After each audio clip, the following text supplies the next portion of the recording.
Welcome to another educational video for CSCI 1300. My name is Ioana Fleming and today we are continuing discussions about loops. We initially took a look at Sisyphus' chore. He has this big stone to roll up the hill forever and ever and ever, again and again and again for eternity. He is stuck in an infinite loop. And we have decided to first save Sisyphus because it was about time. And first we have decided to stop his chore, with a while loop. And we had to create a stop condition, and we decided that he was going to continue to roll the stone up while it's still the month of September. As soon as the month rolled into October, he will stop.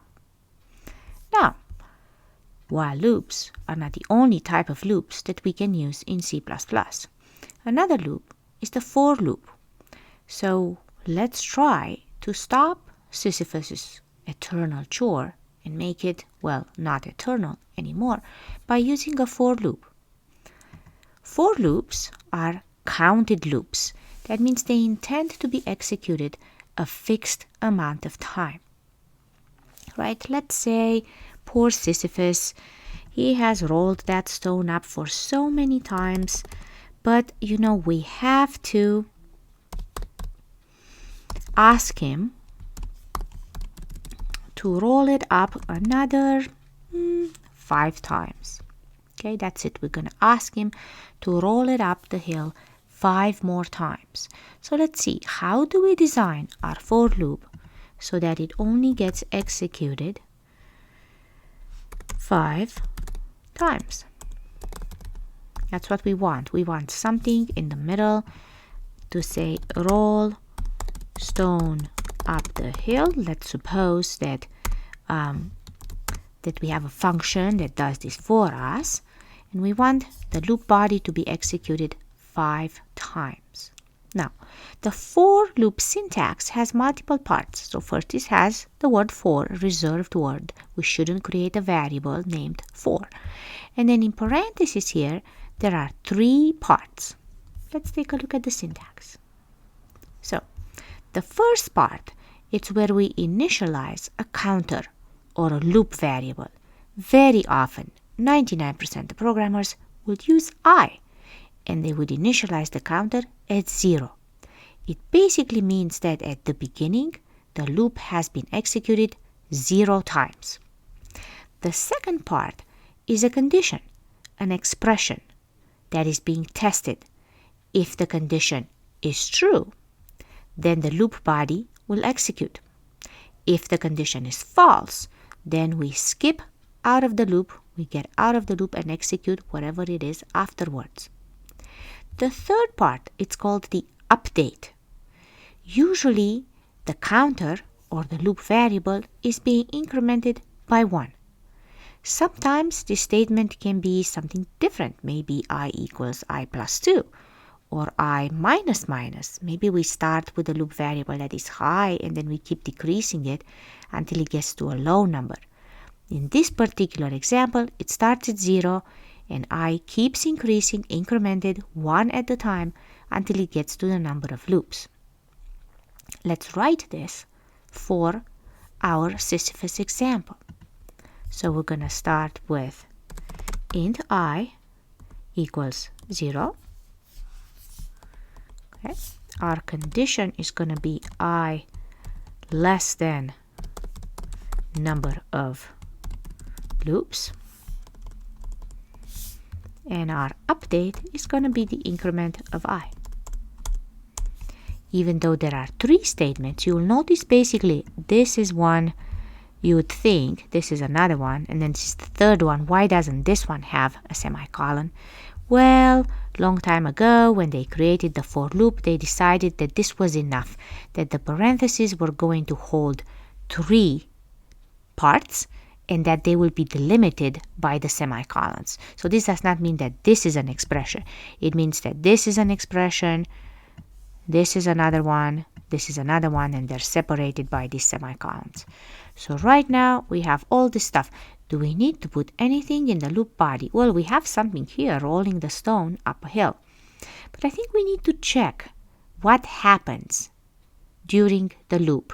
So last time with the while loop, we were printing the variable that was changing, mainly the day of the month. We should try to do the same thing for the for loop. In our case, the variable that is changing is I. So let's try to print out I.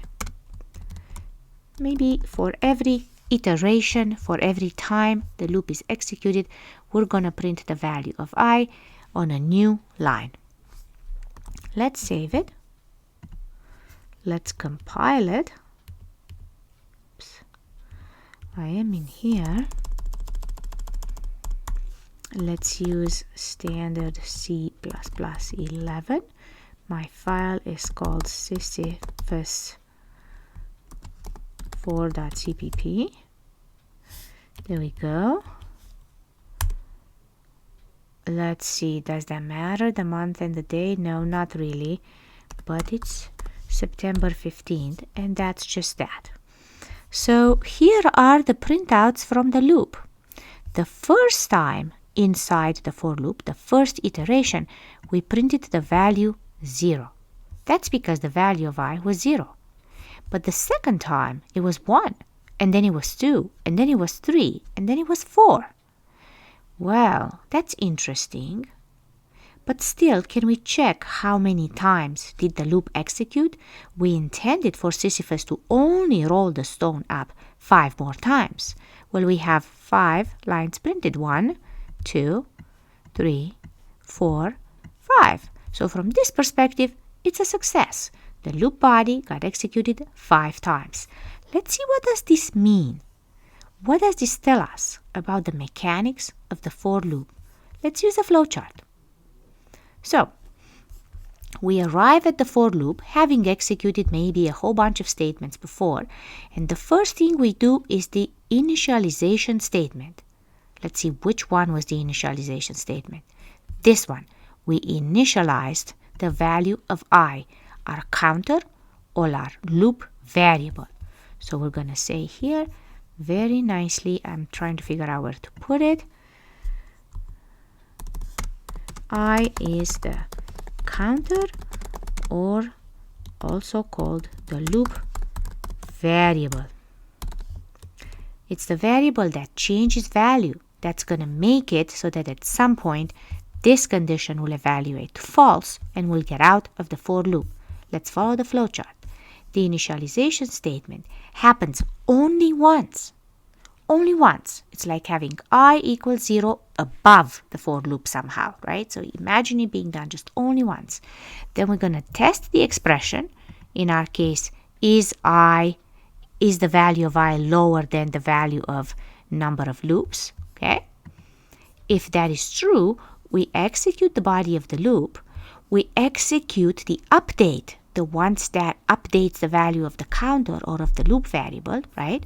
So we execute the loop, which prints out the value of I, initially 0.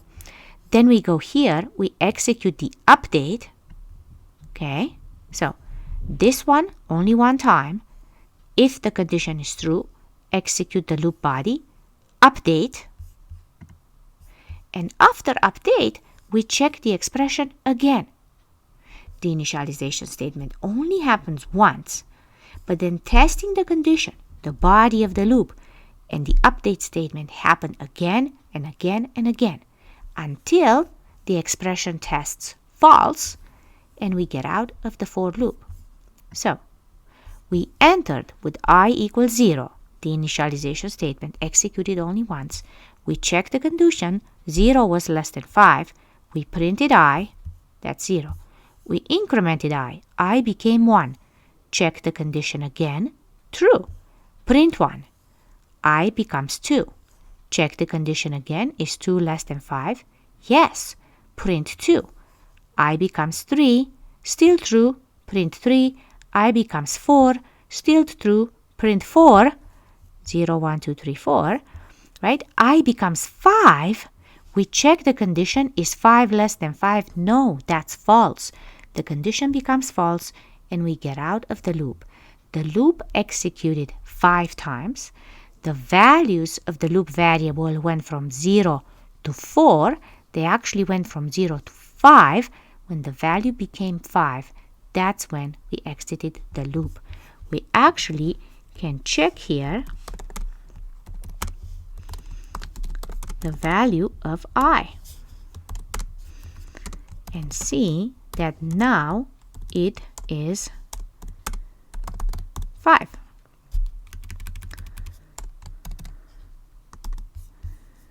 Let's do this again. Actually, let's comment these parts here because we are not really interested in this. I'm gonna delete it. Okay.